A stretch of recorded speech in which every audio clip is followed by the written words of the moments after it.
asked for the honor of introducing Gretchen tonight because it's been my great pleasure to get to know her through working on the committee. I first met Nancy Lassalle some years ago when we bought our house here, and people kept saying to me, well, you're in dance, don't you know Nancy Lassalle? And I knew her name, of course, but we met through that association, and we've become wonderful friends. And her legacy to Woods Hole has really been astonishing in gathering the dance lovers in the area. But tonight I'd like to talk briefly about Gretchen Warren. Briefly does not begin to tell you about her achievements, her long career. Gretchen is a ballerina, a costume designer, and a dance historian, and for 27 years she was a professor teaching ballet and dance history at the University of South Florida. And she's our neighbor in Woods Hole, and she's been our neighbor here for 60 years. And if you play your cards right, maybe she'll show you her beautiful rose garden. Gretchen started out as a dancer. She's really a member of the elite in the dance world. The people she has studied with, the people she has taught, the people she has influenced place her in this very special world. Part of her training was at the Royal Ballet School in London. You probably know that's one of the great schools and the great companies worldwide. What a privilege it must have been to be there.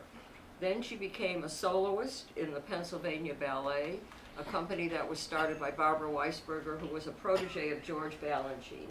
As you know, and as we say that name, you can't get any better in 20th century dance than being an acolyte and being privileged to dance in Mr. Balanchine's ballets. After that, she veered into costume design. She became the ballet mistress at ABT and was ballet mistress for ABT2 in the years when Mikhail Berezhnikov was the company, the director of ABT, and Richard Englund was the director also of American Ballet Theater 2. So these are just names, glittery. She then went to the University of South Florida, as I mentioned, and she taught there for 27 years, becoming for 17 years a full professor. After she retired, she has a list of credits that I won't begin to list in its entirety, but she was a Fulbright Senior Scholar to Australia for 6 months, where she taught ballet and lectured. She was the 2002 recipient of the Selma Jean Cohn Lecturer Award.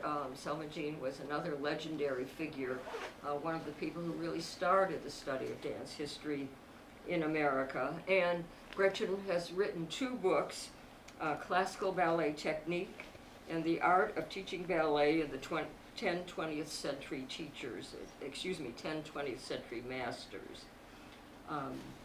But more important than all of this is her passion for dance, and not only her personal passion for dance, but her passion for sharing what she knows and what she loves.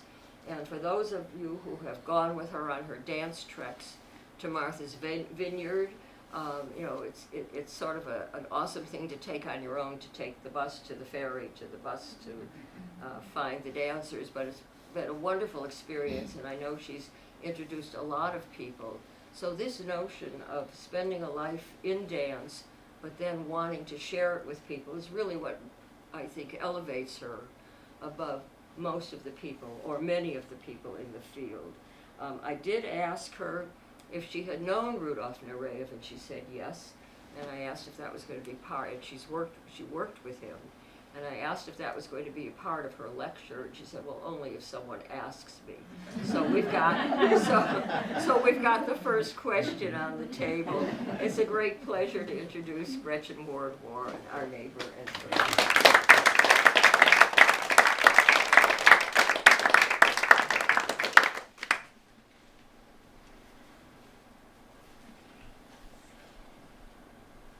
Can you hear me? Yes. I can hear that it's on. Thank you, everybody, for braving the elements. Aren't we glad we're in Woods Hole and not in Yarmouth or Chatham? Got a little exciting there today. Well, and thank you for that introduction, Iris. I first gave this lecture at the Museum of Fine Arts in St. Petersburg in conjunction with an exhibition they have of the portraits of Nureyev by Jamie Wyeth. It happened concurrently with the big exhibition of Jamie Wyeth's art that was at the Boston Museum of Fine Arts. And so they said, please come and speak about Nureyev. And I thought to myself, oh God, that is the last person that I want to speak about. Because if you were close to him, you were able to see the unpleasant side of the man, and a great deal has been talked about that. But then I immediately checked in on myself and went, wait a minute, he did. You have to overlook those things and think about all of the extraordinary positive things he did for the dance world. So that's what I'm going to talk about tonight. I have no interest at all in talking about the scandalous side of his life. There is a large biography by Julie Kavanaugh called Nureyev, A Life. It's a fabulous, comprehensive biography. If you want to know all the details of his private life, please read that book. Don't ask me. But it's a wonderful book. And as you may be aware, earlier this spring, a film was released, a film called The White Crow. And in Russian, the white crow is a phrase they use to identify an outsider. And I think it's very well named. It was in Dennis at the Cape Cod Art Cinema in May. Just after I got here, I drove up and saw it. I thought it was fabulous. It's not a documentary. It's a narrative film.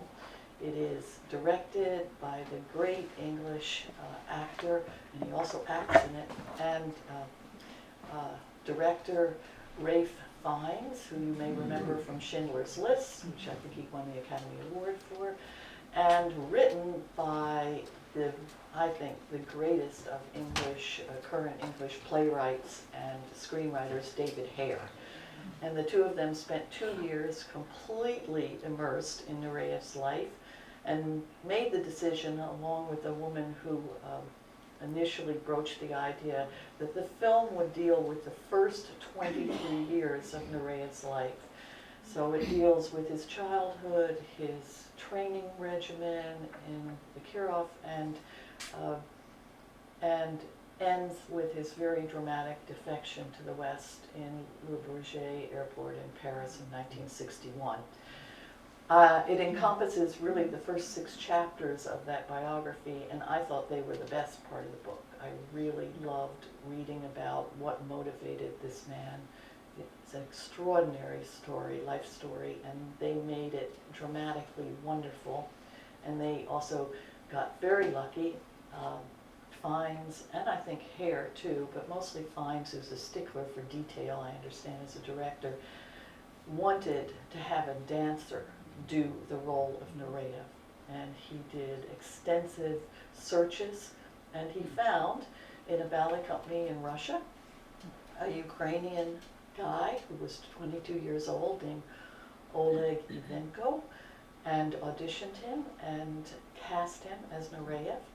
Interestingly, Oleg is a far better dancer, technically, than Nureyev ever was. He's a beautiful dancer, but that's true with all male dancers now. Because of Nureyev, they're all better than he was. He raised the bar. But he does a wonderful job with the role. He looks a little bit like Nureyev. He dances beautifully. There are beautiful dance sequences, not like in, what was the name of that movie, The Black Swan, where they put a dancer from ABT in, the other shots, so they, because the wonderful actress who played in that was not able to dance. But Oleg can, and he does in the film, and I think he just does a phenomenal job in the role of Nureyev. He has some interesting interviews on the internet. You can go where he talks about the difficulty of portraying Nureyev. In one of them, he says right out, he says, well, to do Nureyev, I had to become an asshole. That was a direct quote, but he also said he channeled Nureyev all the way through the shooting, and it was a great honor for him because even though he's several generations after Nureyev, he knew the name, and the more he learned about them, the more in awe he became of him. So after you see the film, you might want to go and look at him talking about creating the role. Apparently, both he and Ralph Fiennes had the same vocal coach because Ralph Fiennes speaks Russian in the movie very well. And actually, there are 3 languages that are spoken in the movie, Russian and French and English. And Oleg had to learn how to speak English because he didn't speak any English, he spoke only Russian. He had to learn how to speak English with Rudolph's Russian accent, which was quite a challenge for him. So I hope, the movie is playing all over the States now. It's not out where you can go and buy it or see it on Netflix, but I hope you'll get a chance to see it. And I would strongly recommend that you read those first 6 chapters of the book before you go to see it, because it's very artistically done with lots of flashbacks to his childhood. And one of the things, it got a lot of press. It had at least 2 features in the New York Times and a big story on it in the New Yorker. And it was criticized in the press for being confusing.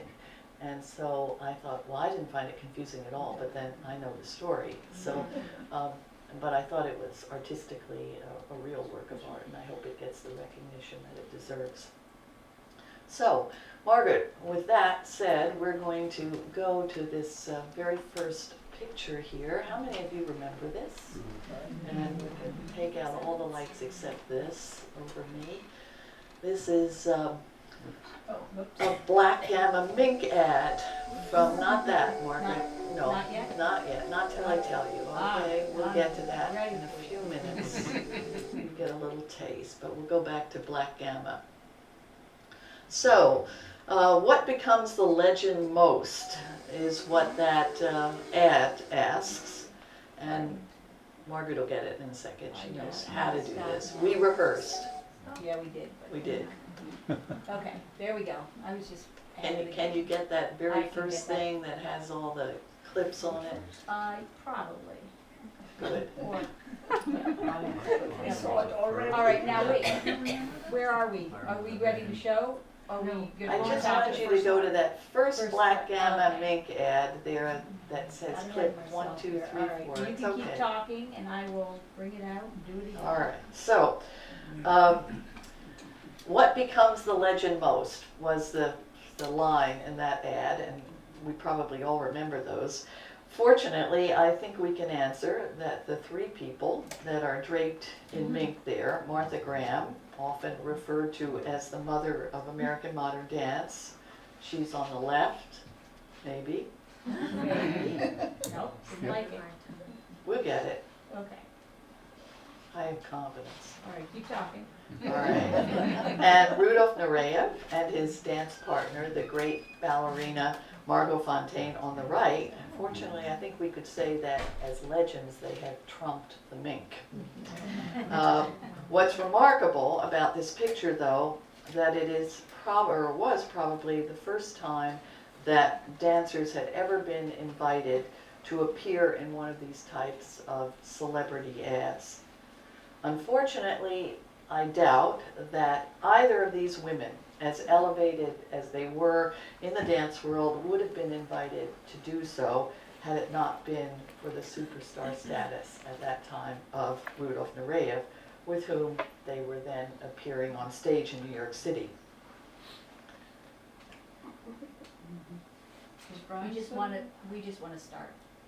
We just want to start. We just want to start with the. There it is. There, leave it alone. Don't breathe, don't touch anything. There they are in their mix. Right. By then, in 1975, he had become the most famous and highest paid dancer in history, often compared in his fame with Nijinsky, the male ballet star of the Diaghilev Ballet Russe in the early 1900s. There has never been another dancer who danced such a superhuman number of performances as did Nureyev. He danced more roles and appeared with more dance companies than any other dancer in history. So great was his passion for dance that for more than 25 years he traveled the world virtually nonstop, performing night after night, never giving in to either pain nor exhaustion. At age 40, an age when most dancers have already retired, Nureyev once gave 90 performances in one 10-week period, often dancing 3 or 4 ballets an evening.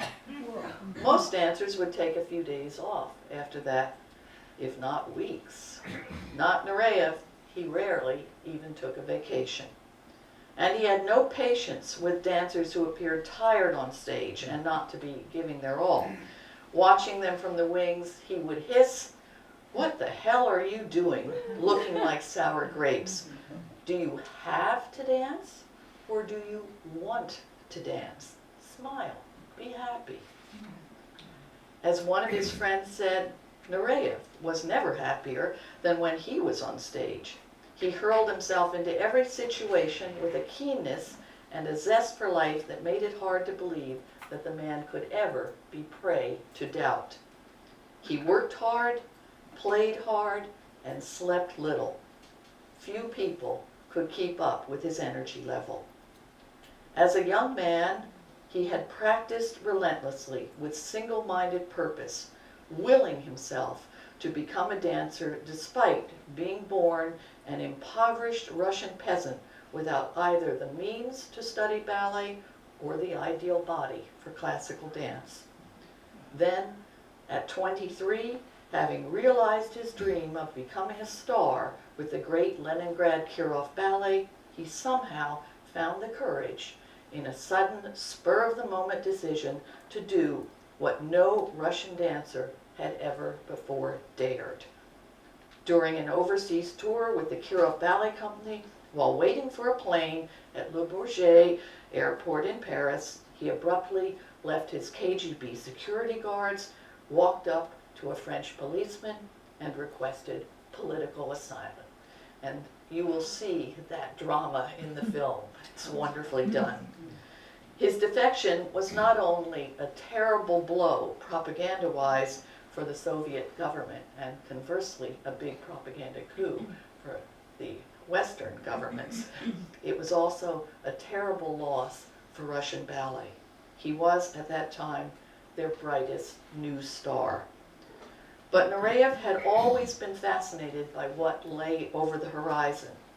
Always curious and eager to explore new ideas, he flourished in the West, becoming an even better dancer, and his profound impact on the ballet world is impossible to overstate. Many people who knew and worked with Nureyev described him as a genius, and not just for his ability as a dancer. He had a brilliant intellect as well as a photographic memory. Once he was in the West, even without taking formal lessons, he mastered French, English, and Italian. He was a voracious reader, and his favorite English author was Byron. Music was his passion. Perhaps, he said, even more than dancing. His luggage was always crammed with cassette tapes. He played Bach on his harpsichord, and he studied orchestral scores. And when age and illness finally forced him to leave the stage at age 50, he pursued a new career as a conductor.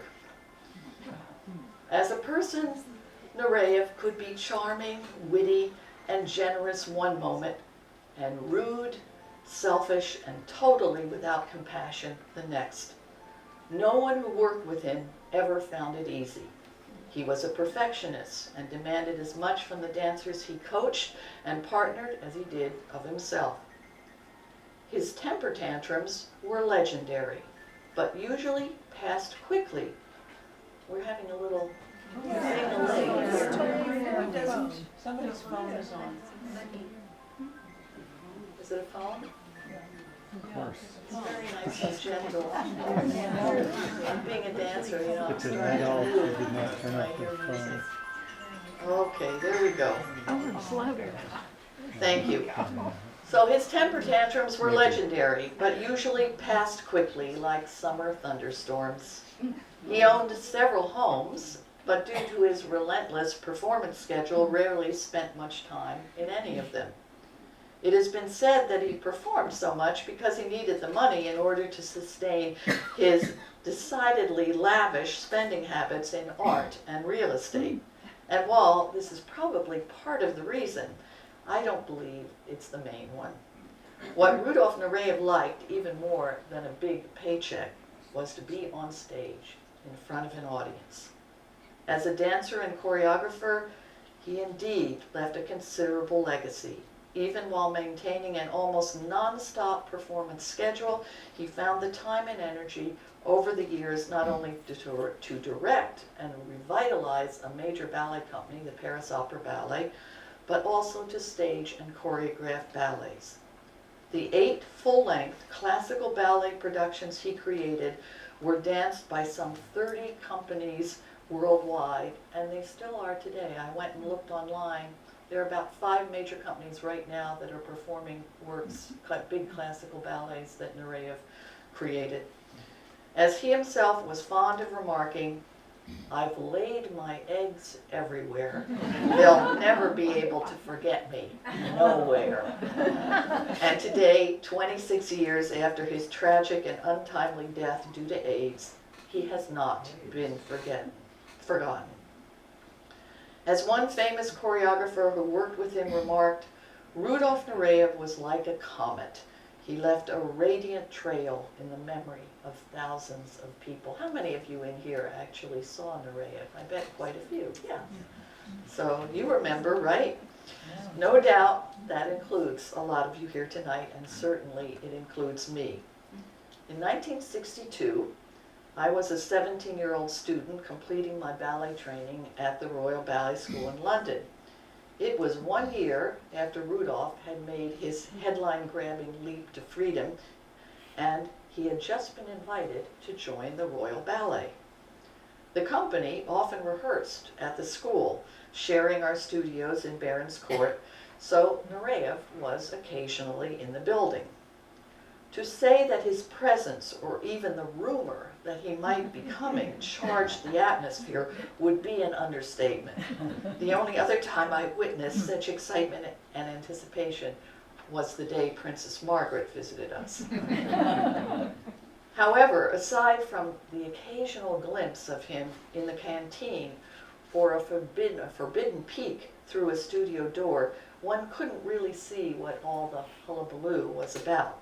For that, one had to acquire tickets to a performance at Covent Garden, and the only way to do that, because his performances were always sold out, was to stand in line for hours, usually in the rain, to buy standing room on the day of the performance. And so I did, joining all the other passionate ballet fans who, like myself, could afford only the least expensive tickets. It was worth it, especially if one had a chance to see him dance with Margot Fonteyn. Their legendary partnership had been born early in 1962 when they had appeared together for the first time in the ballet Giselle. It became what soon was dubbed the perfect partnership, although it was one that never could have been anticipated. He was a young man of 24, and she, at 43, was an aging ballerina whose star had considerably dimmed. Most people figured she would soon retire from the stage. No one anticipated the fire that Nureyev would rekindle in her. Not only was the public amazed by her transformation, but so were the dancers in the company. They could hardly believe their eyes. Fonteyn began to give some of the greatest artistic performances of her career. Even more incredible was the fact that her technique became suddenly stronger and more exciting than it had ever been. When asked about this, she replied that since she was now dancing alongside the great Nureyev, she figured she had, quote, better get on the bandwagon or get out, unquote. Not only did the two appear together in many of the great classical ballets like Swan Lake and Giselle, they also inspired the creation of several works that were made just for them. Most were star vehicles and not especially memorable from a choreographic standpoint, but one, the ballet Marguerite and Armand, created for them in 1963 by Sir Frederick Ashton, who was then the director and chief choreographer of the Royal Ballet, it became a huge hit. It's based on the story of the Lady of the Camellias, and Margaret, you can get ready to go to our first clip here, by Alexander Dumas. And we are going to look at Fontaine and Nureyev in a selection from the 1966 movie that was made of this ballet. In it, the famous courtesan Marguerite Gautier remembers the occasion when she and Armand first met and fell in love. And I apologize for the soft focus of this old footage. The movie was not in such good shape when I took this, but it gets better. I promise you, as we go through the evening. So, clip 1, Marguerite and Armand, just a selection. So, Barbara, can you hit those lights? Thank you.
That's all we're going to see of them. It's a beautiful ballet. I'm sure you felt the magic between them. It would be hard to miss. And without doubt, the impact that Nureyev had on the career of Margot Fontaine is a fascinating story unto itself. It is well documented in both their biographies if you want to read more about it, but tonight I'd like to share with you my thoughts on his huge and even more important impact on the ballet world in general, not only during his life, but also his lasting impact, the one that remains with us even today. Suffice it to say, the ballet world has never been the same since Nureyev arrived on the scene. Personally, I think a picture is worth 1,000 words, so I'm going to show you excerpts from several videos of Nureyev dancing.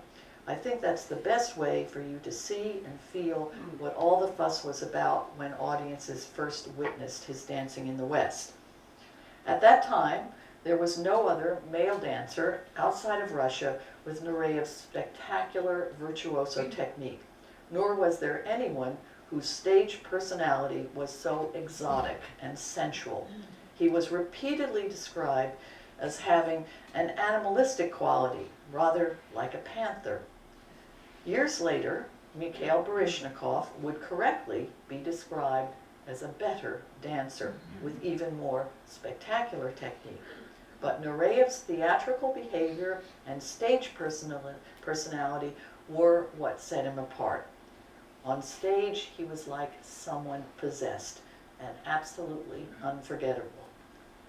We will first look at him performing a solo in the third act of Swan Lake in 1966.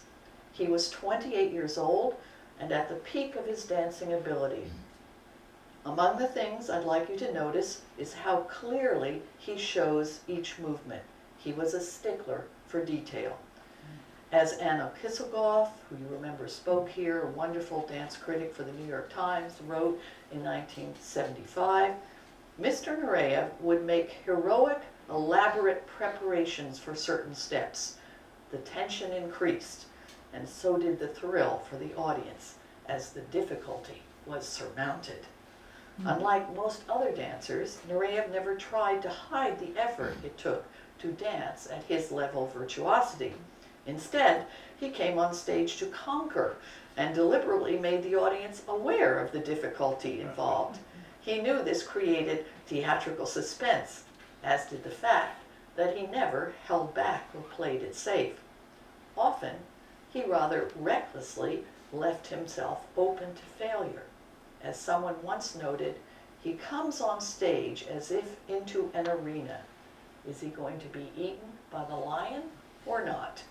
That's the feeling we get seeing him perform. So we're going to go to this second clip.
Clean, clean, clean. Beautiful. And I was a little upset with just the very last part of the White Crow film, because instead of showing that, how he was in his early days, they chose to show something from, I think it was a graduation performance of his when he was 17 or 18, that's so rough and not graceful. And the difference between that footage and this in just a few years, and we'll talk later about who influenced that a great deal, the great Danish dancer Erik Brun, but it's incredible. And I thought, now why at the end of the film did they show the early, maybe because the film was about early years instead of showing what he became once he came to the West, a far better dancer than he was when he was in Russia. So if you were a ballettomane with years of experience in watching ballet, you will probably agree that that performance is among the best you have ever seen, in the same way that opera fans listen to an old recording of a great star like Callas, for instance, in a certain role and say, no one has ever or probably will ever top that. If you're not very knowledgeable about dance, I hope you two were just excited by what you saw. Suffice it to say that during Nureyev's first years in the West in the early 1960s, if you were a young man studying classical ballet, or even a young male dancer already in a ballet company, his impact on you was tremendous. He did leaps on stage and combinations of turning steps that you'd never seen before. And of course, that inspired you to try to do them yourself in the studio. All of a sudden, the bar had been raised, just as it is in every Olympics when an athlete goes beyond what has ever been done before. Suddenly, every male ballet dancer had a new level of virtuosity to aspire to, and they did. The result, within a few years, the spotlight in the ballet world began to focus on male dancers. Before Nureyev, ballet companies were mainly known for the names of their top female ballerinas. But during Nureyev's time, male dancers were to become as renowned as the females. Nureyev was ballet's first internationally famous superstar, but several, including Mikhail Baryshnikov, have followed in his path. As you might be aware, there has always been, particularly in America, a prejudice against men aspiring to become ballet dancers. I cannot tell you how infuriating it was as a ballet teacher to have a very talented boy in my class whose father would say, "My son go into ballet? No way, over my dead body." As a profession for men, ballet was generally in this country considered effeminate and non-lucrative. The result of this ignorant and close-minded attitude has been that for years it has been very difficult to get young men to attend ballet classes, and many ballet companies have often had a shortage of good male dancers. However, the tide has begun to change. Just a few years ago, I was told by a member of the faculty at the Royal Ballet School in London that in that school they now have more male students than female ones. And I think if you have ever seen one of the dance competition shows on television, something like So You Think You Can Dance, you cannot fail to have noticed that it is almost always the male dancers who generate the most excitement. I think if we look at this trend historically, we can probably trace its origins right back to the impact of Nureyev. And why? Well, in raising the bar as to the level of excitement male dancing can generate, not only did he stimulate many more young men to want to dance, but he also increased the audience for ballet in general. People who never would have attended a ballet performance went to see Nureyev because it became the thing to do. And once the dance critic of the New York Herald Tribune dubbed Fontaine and Nureyev the hottest little team in show business, throngs of people bought tickets. It was the era of the 60s, of Beatlemania, of the Kennedys, of Studio 54, and everyone who was anyone wanted to see or be seen at performances by Nureyev. Among women, he generated the kind of excitement that perhaps only one other male in show business had ever generated, the great film star Rudolf Valentino. I'm also quite sure that Nureyev greatly influenced how men in the audience viewed ballet. They could not fail to be impressed by his powerful athleticism. This was no namby-pamby wimp running around in white tights behind the ballerina just holding her up. Nureyev was without doubt a male force to be reckoned with. One other result of his stardom that cannot have been lost on any man in the audience was the knowledge that a ballet career had made Nureyev a very rich man. No longer could the profession be viewed as equal to choosing a life in poverty. As Nureyev's huge performance fees proved, movie star-like riches awaited if the talent was exceptional. And so today, the highest paid performers in the ballet world are male, and some of them, following Rudolph's example, function as international superstars, making lucrative guest appearances with many different ballet companies. And this fact, of course, gives me, as the ballet teacher, a bit of ammunition now when I enter into a discussion with a father who objects to his talented son pursuing a career in ballet. I think it's time now to look at some more video of Rudolf dancing. As I mentioned earlier, Nureyev not only danced but also choreographed and staged many full-length ballets. This gave him the opportunity to make changes in some of the old war horses like Swan Lake, the Sleeping Beauty, and the Nutcracker. And I'd just like to mention that here was somebody who came out of Russia at 23 years old. He had been involved in the Kirov Company professionally for just a few years. And he came to the school in Leningrad when he was 17, so we're talking about a period of 5 or 6 years. Somehow he came out with a memory of every step in every one of those big ballets of everybody, enough to recreate them. And some of these ballets had never been seen before in the West. It was an extraordinary feat of memory. He was an extremely thoughtful man, and if he believed a story in a ballet would make more sense by infusing it with a new psychological perspective, he did not hesitate to recreate or add to the original choreography.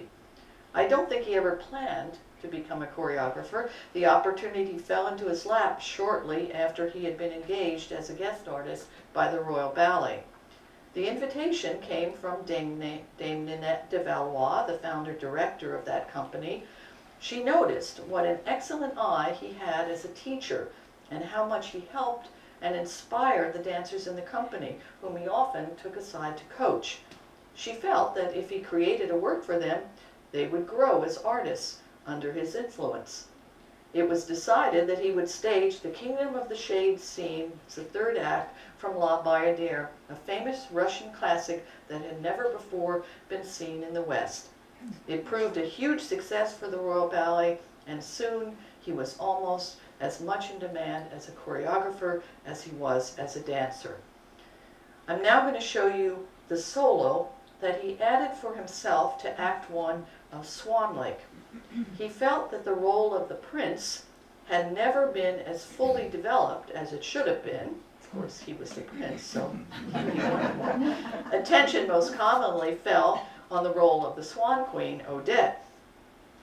Nureyev felt that in order for the prince to fall in love with this half-woman, half-swan creature that he discovers in the woods, for it to be believable that he had found in her the ideal he had been seeking, that this prince needed to be portrayed as a poetic, dreamy, rather unhappy soul, filled with longing for something he couldn't quite put his finger on.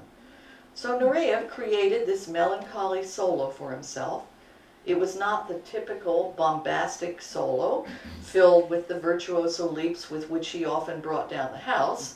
Instead, it showed us the poetic, romantic side of this artist. The choreography is filled with slow, sustained movement, which is actually far more difficult to execute than faster, flashier moves. Dancers who continue to perform this solo today still struggle with its demands for control.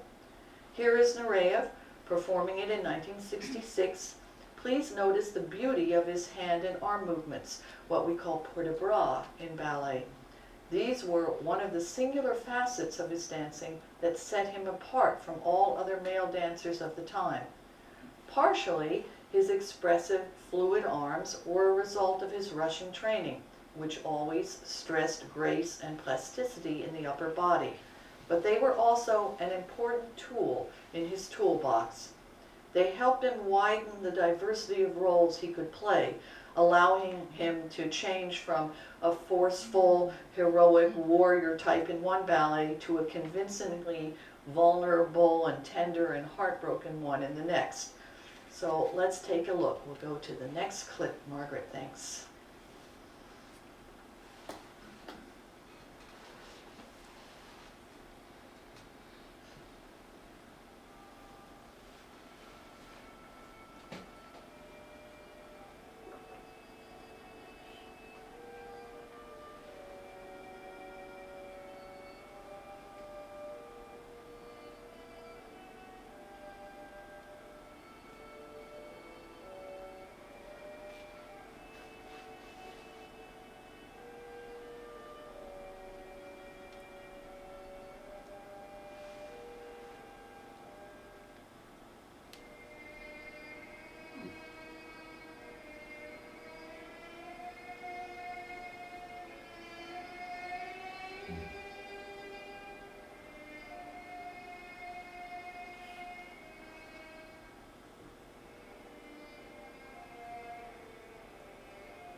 Not one wiggle, not one, I was just thinking that one. Yeah.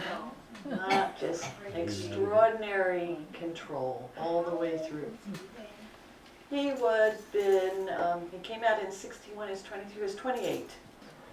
28. He looks a lot younger. Everybody looks younger to me. So, although the media did everything it could to turn Nureyev's defection into political propaganda, his leap to the West had nothing to do with politics. Time and again, he told us he left Russia for only one reason: to expand his horizons as an artist, to find out what was happening in dance outside the Soviet Union. More than anything, he hoped to dance in ballets created by Western choreographers, in particular George Balanchine. Once in the West, he never got over his disappointment that Balanchine refused to invite him to join the New York City Ballet. He thought, because they were both Russian, that if he, went out to dinner with Balanchine and chatted him up, that it would be easy for him. But guess what? Nureyev's reputation for being a difficult artist with whom to work preceded him, and Balanchine wanted no part of that. Nor did he allow the dancers in his company to take time off to dance elsewhere. And Nureyev, who was always in demand as an international guest artist, wanted the freedom to come and go. So it never worked out as he had hoped, although Balanchine did eventually create a role for him in a small opera ballet. I think the quote is something from Balanchine, like, "When you get finished being a prince, come back and see me," something like that. But Nureyev did convince many contemporary choreographers from both the ballet and the modern dance worlds to create works for him. Although he tried hard to absorb their styles, none of them felt he was entirely successful. Classical ballet was simply too ingrained in his body, and even though he spent hours in the studio with famous modern dance choreographers such as Martha Graham and Paul Taylor, he tended to overdo their choreography, making it seem exaggerated and not at all natural to him. As one modern dance choreographer said, "I often asked him to find his own expression, to let his arms respond naturally, not to pose, but he always seemed to end up in polished, crystallized positions that looked rehearsed and classical." Nureyev was, however, a huge box office draw. So regardless of whether or not the contemporary choreographers with whom he worked were totally satisfied with the result, they were very happy to be able to advertise that he was performing with their companies. I'm getting a little bing here. Is that affecting you? No. Okay, good. Nureyev on the program, of course, ensured sold-out houses, something that was exceedingly rare for most modern dance companies. In 1977, the modern ballet choreographer Glenn Tetley agreed to permit Nureyev to perform his ballet Pierrot Lunaire. Tetley was worried that the international superstar and powerful performer could never portray Pierrot's qualities of innocence and insecurity. But later, after working with him, he felt that Rudolf did a pretty good job. Perrault, Tetley said, was above all a dreamer and an outsider. That's why I had the idea of putting him up in space, and you'll see what that means when you see the clip. Later, Tetley realized that there were some very real parallels between his star performer and the character Perrault. Working with him, he said, I realized the enormity of the loner in Rudolf. To follow his dream, he had left everything behind, his family, his country, and his language. In reading about their collaboration on Pierrot Lumiere, it was interesting for me to discover that it was during the 3-week run of Nureyev and Friends on Broadway, which included that ballet, Pierrot, that Nureyev finally allowed the great American artist Jamie Wyeth to sketch him. The backstory is that at a dinner party, Nureyev fell in love with Jamie Wyeth's wife, and she invited him to Brandywine, and they became great friends. There was no love affair, but they were just very good friends. There's a play about the conversations between Jamie Wyeth and Nureyev during the sessions in which Nureyev posed for him. I saw it. It's written by David Rush, and it's called Nureyev's Eyes. And if you ever have a chance, it's definitely worth seeing. Some of the exchanges between the two men in the play are rather heated. As Wyeth has remarked, he and I were both strong wills. I was determined to get this amazing creature down on paper and paint, and he was determined to control how I did it. Later, after the dancer's death, Wyeth painted a picture of Nureyev, and we can go to the USB drive. Okay. Yes, so you go click on those little mountains down there or something. Yeah. Wyeth painted a picture of Nureyev in which the dancer is seen in street clothes, still wearing his full stage makeup for the role of Perrault, something that Rudolf apparently often did during the run of the New York performances. Wyeth was intrigued. To the artist, this mixture of theater and real life seemed to reflect the split personality of Rudolf, one in which Wyeth saw a great deal of pathos. Whether or not Wyeth was reading too much into what he saw is a question for another time. But one of the most striking pictures, I think, that he painted of Nureyev, who is in full costume for his role in Perrault and makeup, is one in which the focus is the very startled look in Nureyev's eyes. As is true with all portrait artists, Wyeth certainly knew that the eyes are the windows of the soul. Clearly, he saw behind Nureyev's veneer of supreme self-confidence, and in this picture, a moment of insecurity in the dancer's eyes leaps from behind the facade of the white clown face makeup. Wyeth was fascinated with the dichotomy of real life versus make-believe in theater. He knew that Nureyev's greatest fear was that he might have to stop dancing. For Nureyev, this was akin to death.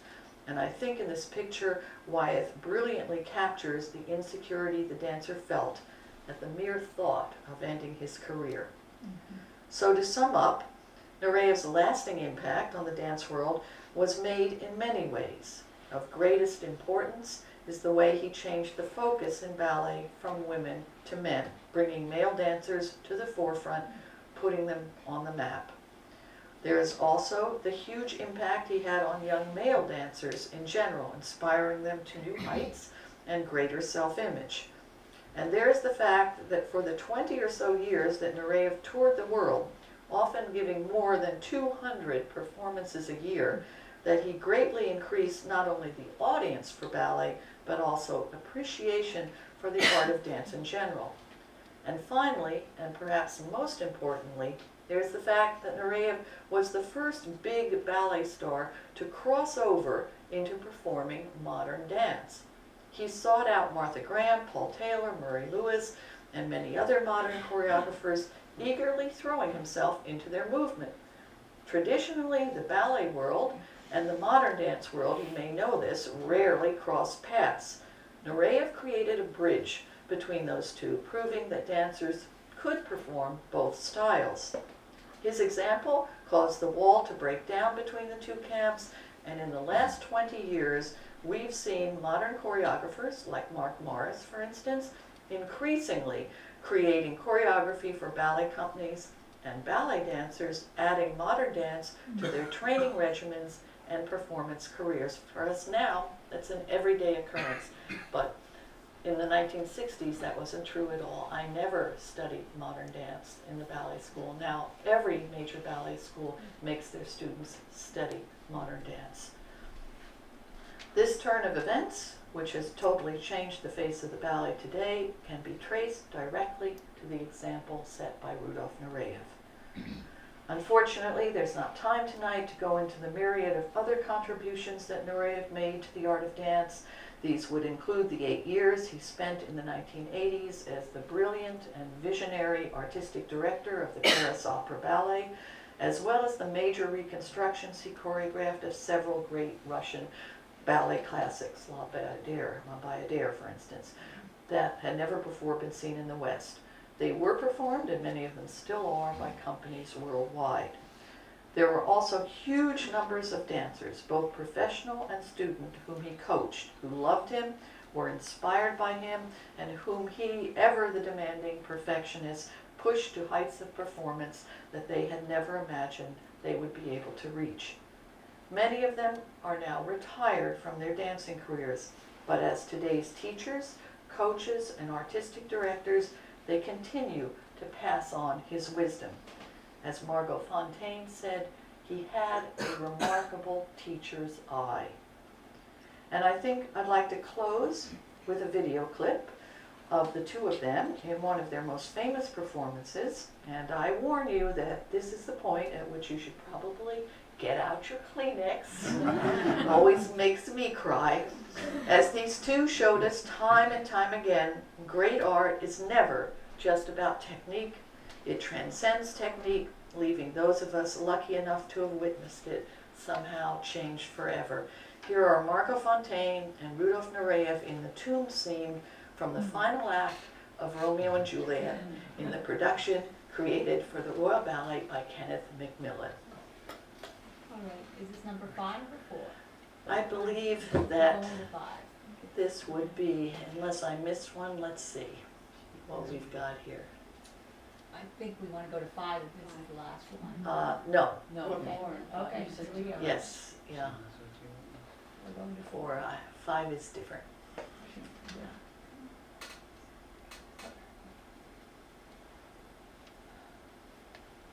Did we see him in Pierrot Lunaire? No. Okay, so we're gonna look at Pierrot Lunaire first, that's my fault, and then we'll go to Romeo and Juliet.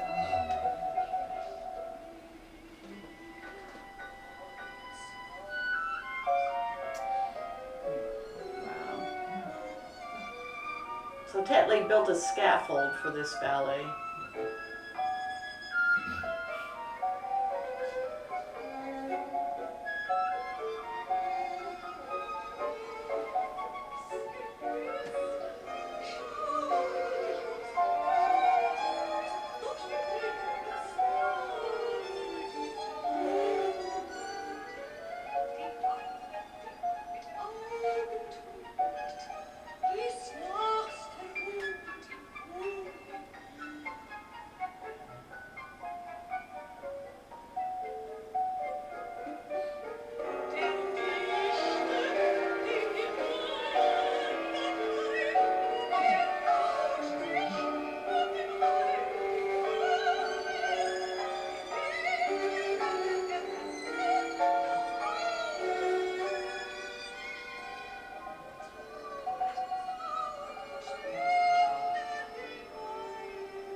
He sought out Tetley. He wanted to do that role, and finally convinced him to let him do it. So now we're going to go to clip number 5, and we're going to see the tomb scene from Romeo and Juliet.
Yeah, one of the greatest actresses ever in ballet.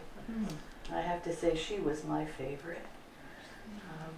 She moved me night after night. I was so lucky for those 15 months that I was at the Royal Ballet School that it was the time when he and she were just dancing all the time together, and I saw many performances, and it was completely inspiring. It certainly changed what I thought ballet was about, to witness that degree of artistry. So let's go to the last clip, and we'll just leave it up. There should be something on here after that. Let's see, I hope it's here. Can you go and let's see if there's anything on here? If there's not, I don't know why not, but anyway, I can tell you about it. So, no, there's nothing on there after that. Is there a photograph on that DVD by any chance? If you can find one somewhere at the end, I'm not sure. But what I wanted to show you was his amazing grave, which is in the Russian cemetery in Saint-Geneviève-des-Bois on the outskirts of Paris. It was designed by a scenic designer. It's worth going to see if you like cemeteries, and there's some great ones in Paris. But it's big, and it replicates an oriental carpet that's draped over a traveling trunk, both of which are items that were closely associated with him.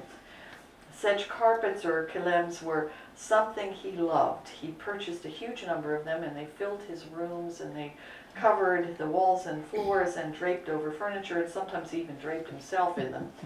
The rug, quote unquote, over his tomb is a very colorful mosaic that's made out of cut glass and bronze and looks just like an oriental rug. It's really stunning. I don't know why that thing isn't on here. I'm so sorry. But you can look that up online too. Oh, yeah, yeah. Would it be on the thumb drive? That's Lunaire, and I don't know where it is. Not on the thumb drive. So, all right, we'll just know that you will go home and look it up online and you'll see it. All right. As I said, if you'd like to know more about Nureyev, the most comprehensive biography, which we have here in the library, is Julie Kavanaugh's called Nureyev, The Life. But there are others, and there are also many videos of him dancing. The two I like the best are the video documentary on his life simply called Nureyev, and a video titled The Perfect Partnership, which is about him and Fontaine. And they have many clips of them dancing on them. You can order them online, and you can also see a great deal of him on YouTube. I talked a little bit about the film. I wanted to make sure that you knew about that. And now I guess I just want to ask if anybody has any questions.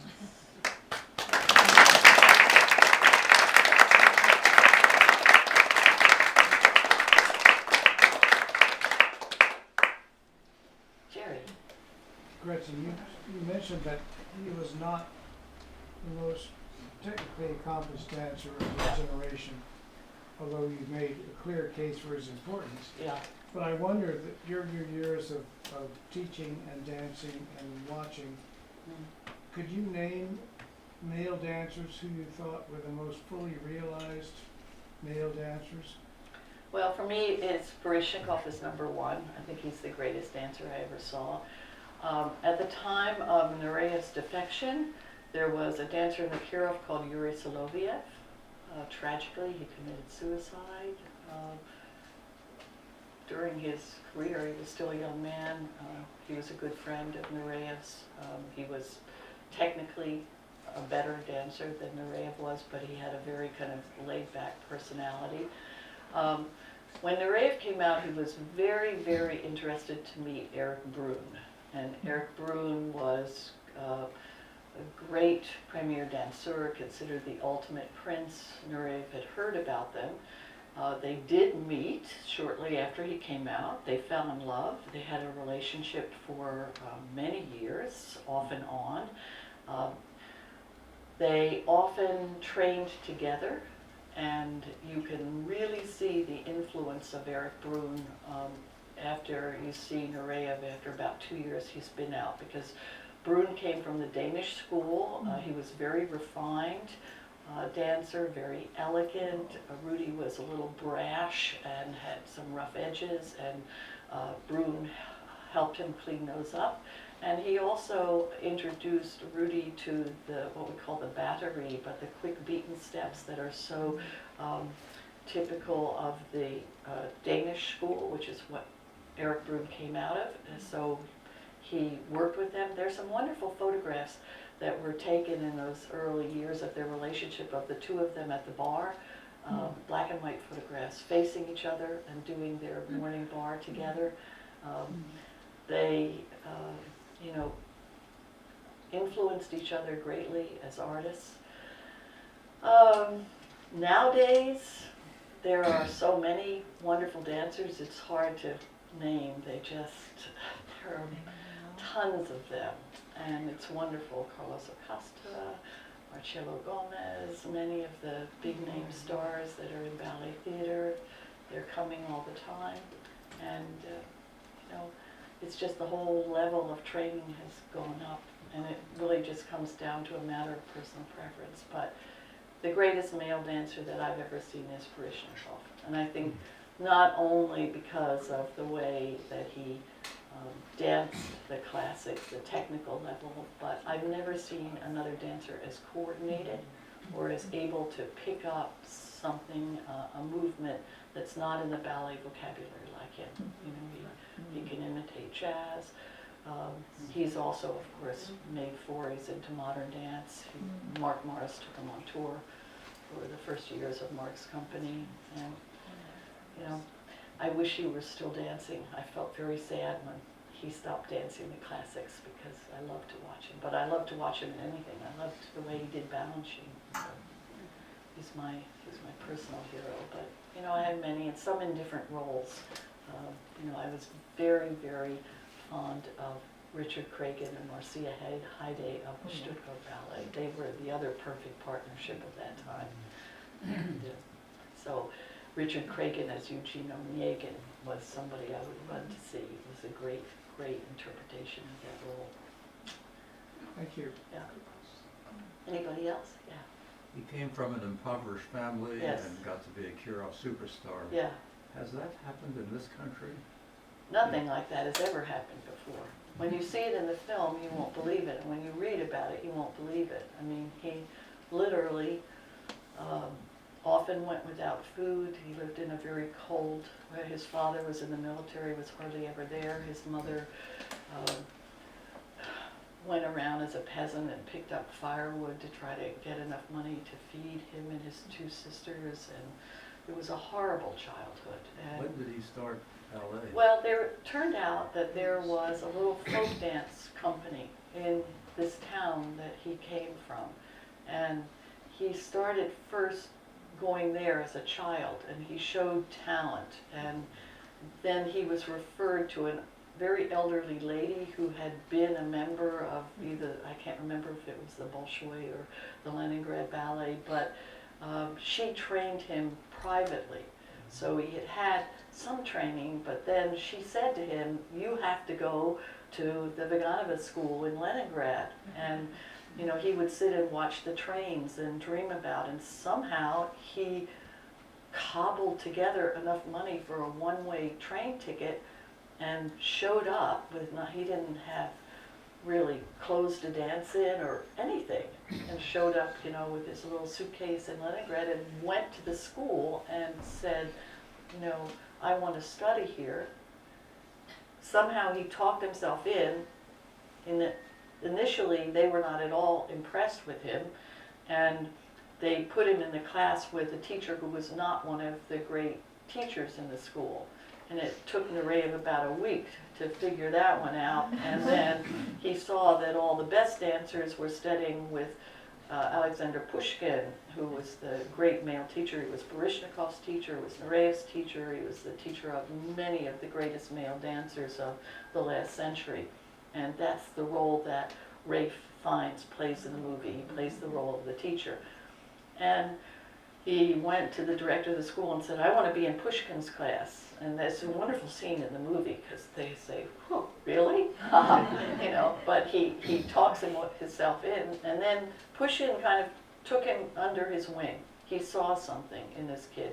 Probably what he saw was this ferocious work ethic, because Nureyev, he would hardly eat anything, and he would go back in the evening after classes and spend several hours himself in the studio because he felt he was so far behind all the other boys in the class and he had to catch up. So he just drove himself and drove himself and drove himself. He just had this single-minded, you know, focus that he was going to dance. And the Kirov, not only was he going to dance, but he was going to be a star. His mother had taken him once. She snuck in him and his sisters. She said she had one ticket and somehow she managed to get 5 of us into the theater there. So he'd seen a ballet, and as soon as he saw it, he went, that's what I want to do. And so he just had that picture in his mind, and he was going to do that. It's unbelievable that he did it, because he didn't have the best body for dance. It was a difficult body in many ways. And in that documentary on him, Nureyev, it was shown on television. There's a shot at the end of that when, I don't know why this is doing this, I don't know if it's where I'm standing or what, it's dinging at me. I'm hearing it. There's a shot of him when he's very ill, and he's in one of his homes down near Monte Carlo, and he's doing a bar, and they show his feet. And his feet are so deformed from him squeezing himself into 5th position, which is a hard position for anybody, but for him, it was particularly hard. He didn't have, and the toes are all crooked, and it's heart-wrenching when you see that photograph. There's a close-up, and I went, oh my God, that's what years of abuse and never giving in to pain or anything did to him. How old was when he went to Leningrad? He was 17. So at that point, Wow. most everybody in his class was getting ready to graduate. Sure. And so he actually only spent 3 years training before he was taken into the company, and he almost didn't get taken into the company. They were going to send him to some outlying company, but turns out that Natalia Dudinskaya, who was the senior ballerina, also an aging ballerina in the Kirov, liked this young man, and she decided that she wanted him to dance with her. So she went to the powers that be and said, you have to take him in the company because I want him as my new partner.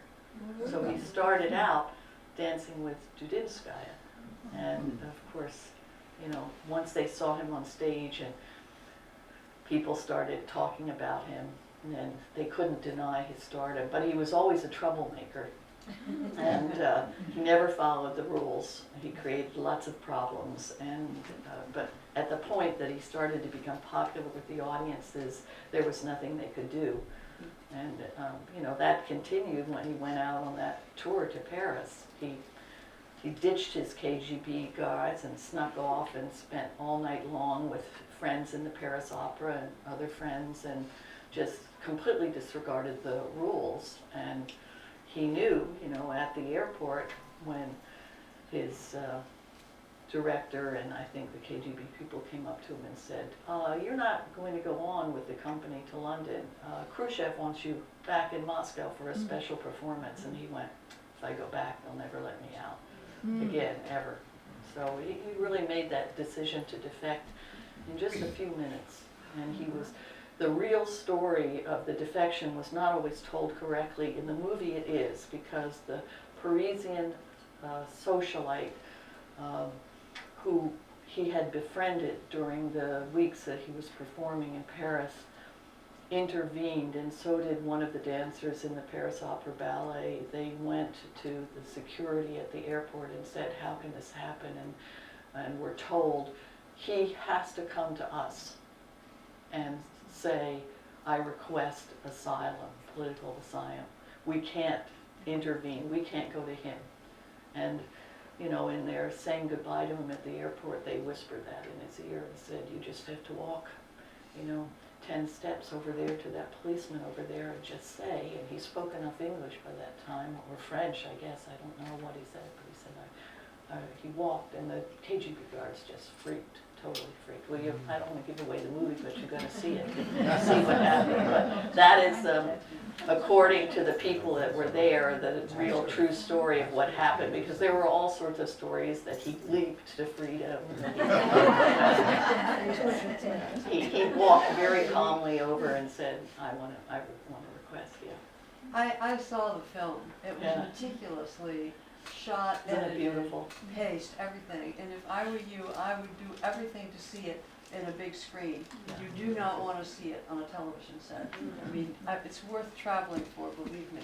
It's really artistic. Extremely beautifully done. It's beautiful, and the juxtaposition of the colored shots that are happening in the present and the flashbacks that are done in black and white in a very austere winter of Russia. It's really a beautiful piece of art. Did he ever go back to Russia after he became a star? Yes, he did. As a matter of fact, he conducted in Russia. One of the few concerts that he conducted before he died was in Russia. His mother was there, and he wanted, when she was dying, he wanted to go back.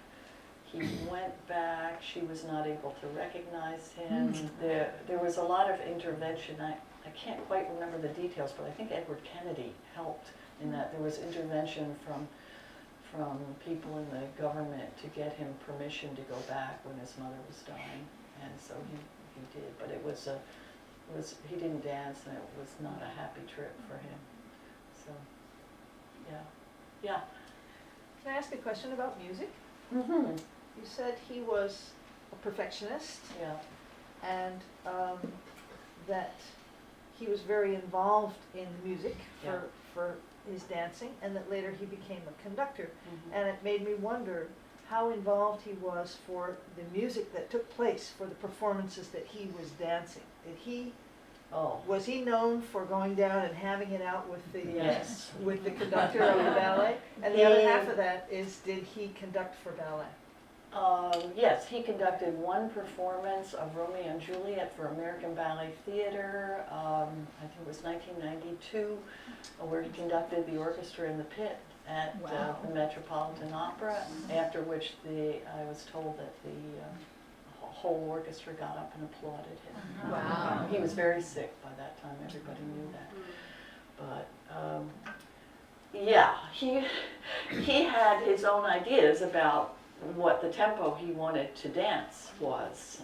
I don't know in too much detail, but I did have an interesting experience with him. I went to Santander, Spain, a few years after I left the Royal Ballet School, and I was back and dancing in the States, and I knew the Royal Ballet was on tour, and some of my best classmates were on tour with them, and it was the second company of the Royal Ballet, and Nureyev was headlining it with the ballerina Lassalle Dance.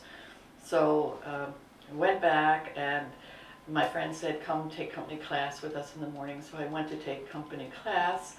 Company class was supposed to happen at 9:30. Everybody just stood there and waited, included the teacher who Nureyev had imported from New York, Hector Zaraspy. And at 10:30, Nureyev strolled in and proceeded to take his dance bag and dump the whole thing on the floor, and there were about 10 horrible old ratty pairs of ballet slippers in there, and he sat down on the floor and tried on one or another while we all just stood there and waited. And then when he was ready, we got up and we did class, and ballet class starts at the bar, so we all did the bar together, and then come the center, the whole company was the first group, and the second group was just Nureyev by himself. And so he would do a few steps of whatever the combination that Zaraspy gave, and then he would go like this, stop, say to the pianist, again, slower, he broke every rule of etiquette in a ballet class there has ever been, and I was horrified. I mean, it was one of the reasons that when I was asked to talk about Nureyev, I just kind of cringed, because my personal experiences with him have been when he was acting very poorly. Now, if you talk to Nancy Lassalle, Nancy had him to dinner in her apartment one night, and she was totally charmed by him. And so were many people that I've talked to. So he could turn it on and he could turn it off. He was very verbally abusive towards Fontaine in rehearsals, and the company was horrified. They couldn't believe that anybody would speak to Margot Fontaine like that, and she just took it. You know, she was very fond of him, and she just kind of let it, you know, blow past one of his storms.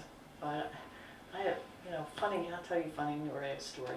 While I was in the school, one of the dancers in the Corps de Ballet was telling the story. She said that one day Nureyev walked in wearing this beautiful white cable knit sweater, and she or somebody said to him, "Oh, Rudy, that's a beautiful sweater. Did somebody knit that for you?" And he said, "Knit it? I bought it."